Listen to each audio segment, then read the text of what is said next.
I recently purchased a John Deere Model B grain drill, somewhere between 1950 and 1960 model year manufacture. This style has single hand lever to actuate your disc into the ground. Basically, you lift that back and it sets it to whatever depth you want, corresponding to whichever notch you put it in.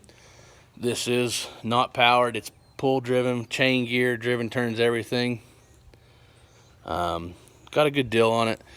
Family had it for several years. They had left it outside because they had switched to a newer drill, and that they had just used this recently, just in the last few years. So took a look at it, looked good, everything looked to be in order.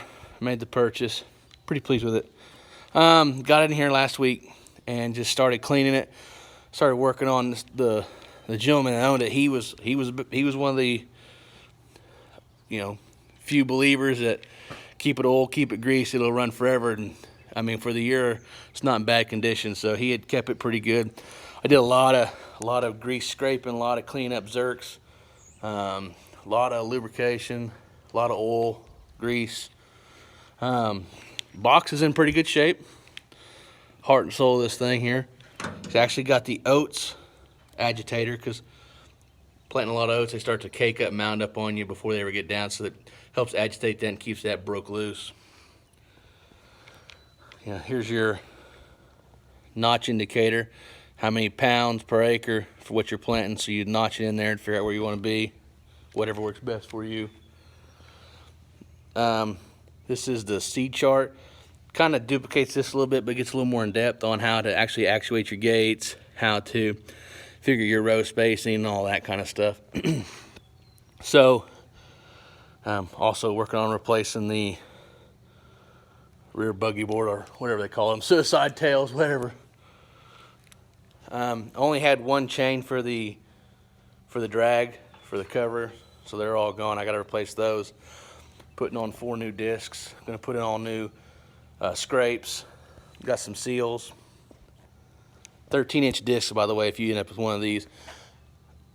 So took it out Saturday afternoon after I ordered up my discs and everything. Been to John Deere and was pulling behind tractor fine. Chain, axles, everything turned out real well, and so went ahead and dropped the discs. They were cutting good. This one side here, a little shallower than what it should be, just because of the disc wear.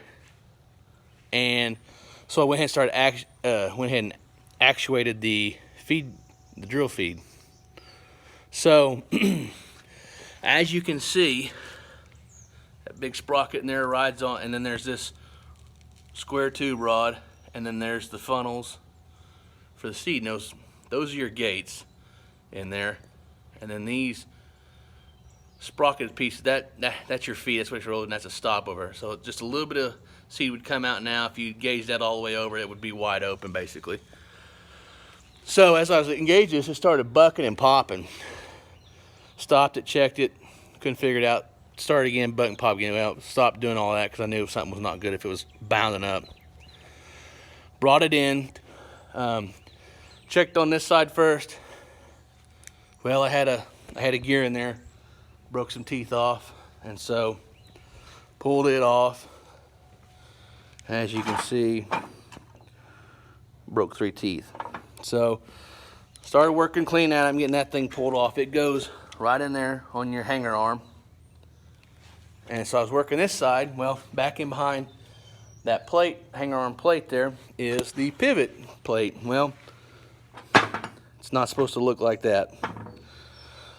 So had to stop. So I went and started pulling my discs off, cleaning up, and so I spent some time researching, went on to farmfastmanuals.com, Fast Farm, Farm Fast, whichever one, I can't remember which. Farm Manuals Fast, that's what it is, excuse me. And I purchased operator's manual for the B drill. Now, I did purchase a parts catalog, although it was not for the B model. So had to do some research, got on John Deere's site. You can get in their parts catalog and actually find, you're looking for a parts catalog, is the PC246, which is for the B model drill. the other catalog I'd purchased holds a lot of the other bigger models. This one here is a 12x7. So what that means is 7 foot with 12 discs. They're all 7-inch spacing. So, cool thing about John Deere parts this old, I don't know if it's still new for this because it's the only John Deere machinery I own, but the old style parts on the castings, they're all stamped with the part number. So, after yesterday I was doing a little research and parts catalog looking through the one I found on John Deere, and came across a company named Burrell's Implement. It's out of Fairview, Oklahoma. They specialize in grain drills and old grain drills and parts and salvage and all that good stuff. So I live in Seminole, Oklahoma, which is just mid-south, and they're up north central. So called them. I even actually told him my problem when I did, and come to find out the reason why it was popping and binding, like I was telling you, was the rods were bound. They were froze, rusted froze. So I got this one working Sunday turning, but this one I had bound up so hard I couldn't move it. So I ordered my parts. The part numbers were good on the parts I had. I gave him, so he got those coming. Should be in the mail today. And he told me what to do. So I put some PB Blaster on all that and just let it soak. And I let it soak for a couple hours last night. And he told me to rock it back and forth with a crescent. So eventually, after a couple hours, I was able to rock it, and it moved about a 1/2 inch. And that's about when I figured I had it. So kept working it, finally it started rolling. So now it rolls over. So what it should do, and this is even an operation manual I found later on. This is one of the first things to check. Make sure you're free, because this is supposed to spin like that. Free and clear. So now these turn. So waiting on my piece parts to come in, waiting on my discs, and I'll get back to work. So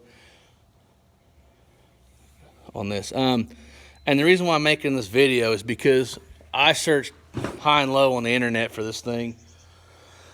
Not a lot of solid information. There's a gentleman who rebuilt one, but he didn't. I tried contacting him. His web page apparently is broke or not using anymore. Just gonna ask some questions.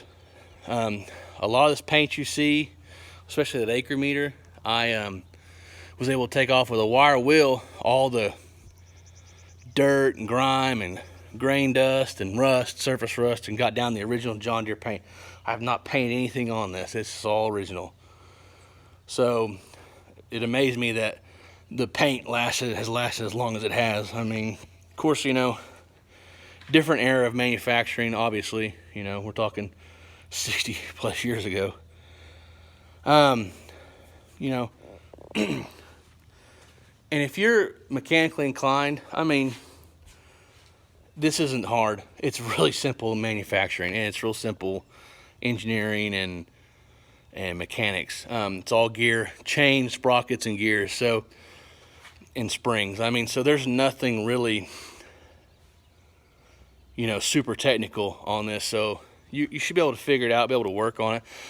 Simple hand tools, you know, break loose most anything. I recommend PB Blast because that really saved my bacon. I was using WD-40, and yeah, nope. So make sure you grease everything. I recommend buying the manual, at least the operator's manual, and I think you can get the parts catalog from John Deere. So I would recommend it, unless you can just, you know, get stuff loose and get stuff broke loose and see what you need. But a parts manual is good. IPB, Illustrated Parts Breakdown. It's going to have your diagram, your part numbers, you know, all that good stuff you need on it. So I'm going to post these videos as I come through them, you know, when I make major changes and I get it to running. I just want to help out anybody else, because like I said, this really was a struggle. So to get some information, but finally did, and working out in my favor, and more to come.